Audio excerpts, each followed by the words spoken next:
Today topic is cross validation. Here the cross validation is a crucial technique in machine learning for assigning how a model will generalize it to an independent data set. Here there is a several reasons why to use the cross validation.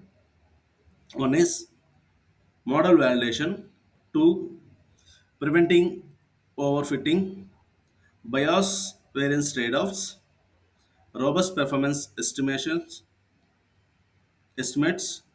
model comparison, dataset utilizations. These are the necessary things for using the cross validation. Model validation means it helps to estimate the performance of the model on an unseen data set, which is crucial to understand its generalizability. Preventing overfitting. By using the multiple splits of the data, that is, we're going to consider the data set and splitting into the two or three parts. Cross validation ensures that the model is not just memorizing the training data but learning to generalize to new unseen data. It's going to be generalizing to the new unseen data. Next one is bias variance trade-offs. It helps to strike a balance between bias and variance. Here, the bias means error due to overlay simplistic models. Variance means the error due to overlay complex models. It allows us to tune hyperparameters efficiently or effectively to achieve their balance. Next, robust performance estimates. Instead of relying on a single training test split, cross validation uses multiple splits to provide a more robust and reliable estimate of model performance. This reduces the variance associated with performance estimation. Model comparison. We're going to be comparing the different models or algorithms on the same data set, giving a fair comparison based on their cross validation performance metrics. Next, data utilization. In cross validation makes efficient use of limited data by ensuring that every data point is used for both training and validation purpose at different iterations. Right? These are the necessary points for the cross validation. Right? There is a different types of cross validations. One is k-fold cross validation, leave one out cross validation, that we can see that LOOCV, stratified k-fold cross validation, holdout validation. These are the different types of cross validations we are having. Right, cross validation, the data set is divided into k subsets and the model is trained and validated k times, each time using a different subset as the validation set and the remaining as the training set. And that means here we're going to consider in the data set is dividing into the k subset folds. Here the k subset means here we're going to have the k folds. The model is trained on the k minus 1 folds and the validation on the remaining folds. We're saying that we're going to consider in the k minus 1 folds for the training and remaining all are for the validation. It is going to be repeated the process with each fold serving the validation set once.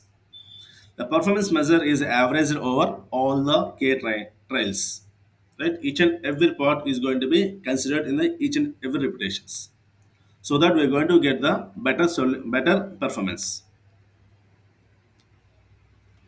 Next, leave one out cross validation.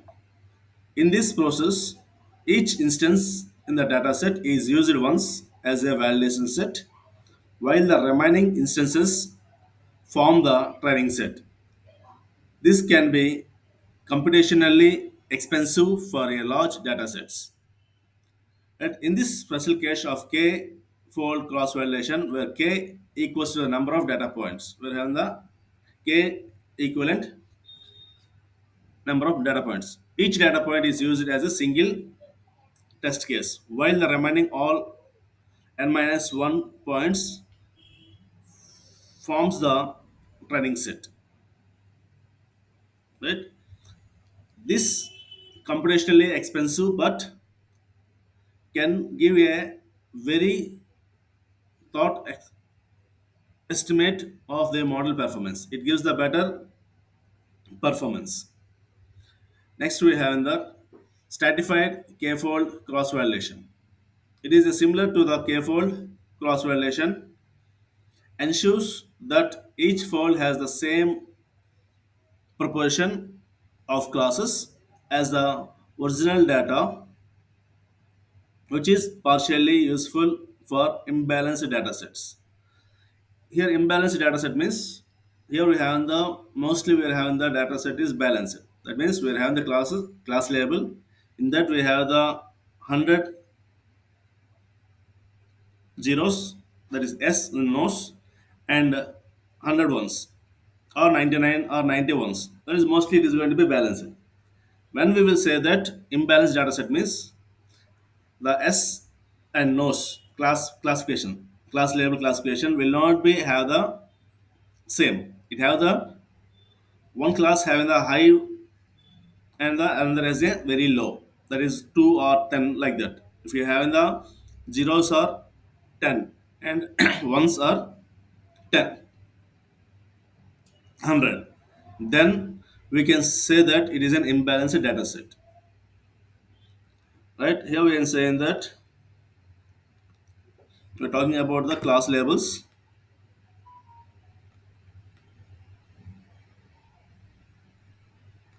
The class will have the ones and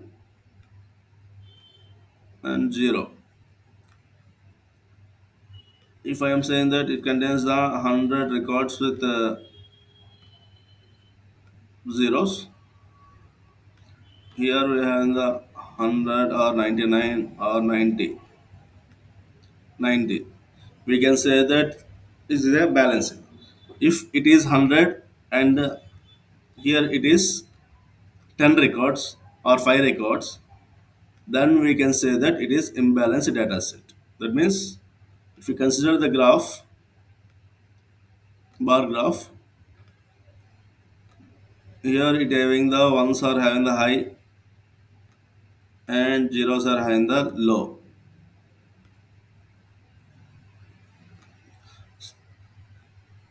So we are saying that it is an imbalanced data set. Clear? Next, holdout validation. Holdout validation is a data set is split into the two parts. One is the training set and the testing set. That is, the data set is going to be considered as a 20-80-20 or 70-30 or 60-40 like that. The highest will be having the training set and the lowest will have the test sets. The model is trained on the training set and evaluating on the test set. The model will be evaluated based on the test set. Similarly, but can be less reliable due to the high variance.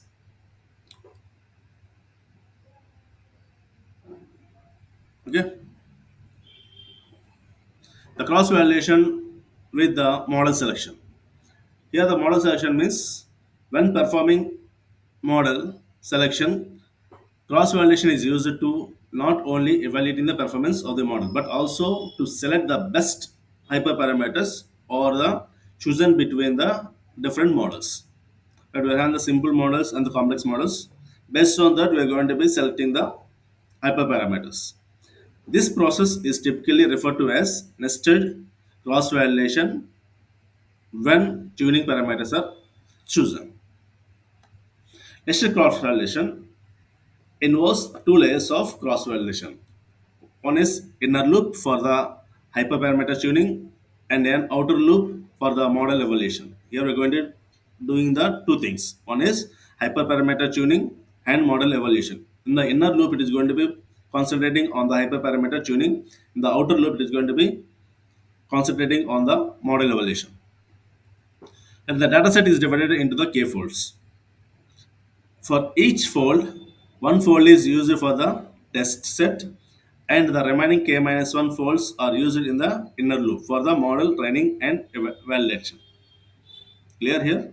We're going to be having the k folds. In that one, we are going to be considering so that we are going to be minusing the k minus 1. We are having the k minus 1 sets are used for the model training and the validation. Only the one part will be considered as a test set. Coming to the inner loop. Here we are going to be performing the model selection and the hyperparameter tuning. Within each training set of the outer loop, another round of cross validation, usually k-fold, is performed. Here we are going to be performing the k-fold. The different sets of hyperparameters are tried, and the set with the best performance, typically measured by the validation, accuracy, precision, and recall. These are the measurements for the uh, classification matrix is chosen. Anyone, either we can calculate the accuracy or we can calculate the precision or we can calculate the recall. So for based on that, we are going to be choosing the metrics, performance metrics. Next, final evaluation. The model trained with the best hyperparameters for the inner loop is evaluated on the outer loop test set. After that, we're going to be perform the metrics for each outer fold or average to give an overall estimation of the performance model. So finally, we're going to be finding out the estimation of the model performance. Advantage of nested cross validation. Bias variance trade-off provides a better estimation of the model performance by reducing the bias and the variance in the model evaluation. Hyperparameter tuning helps in the selecting the best model and the hyperparameters robustly avoiding the overfitting. It is going to be avoiding the overfitting. I hope that you understand the topic of cross validation, what are the types and why we are going to be using the cross validation. That is the limitations and necessary and different types of cross validations. I hope that you understand this topic. Thank you.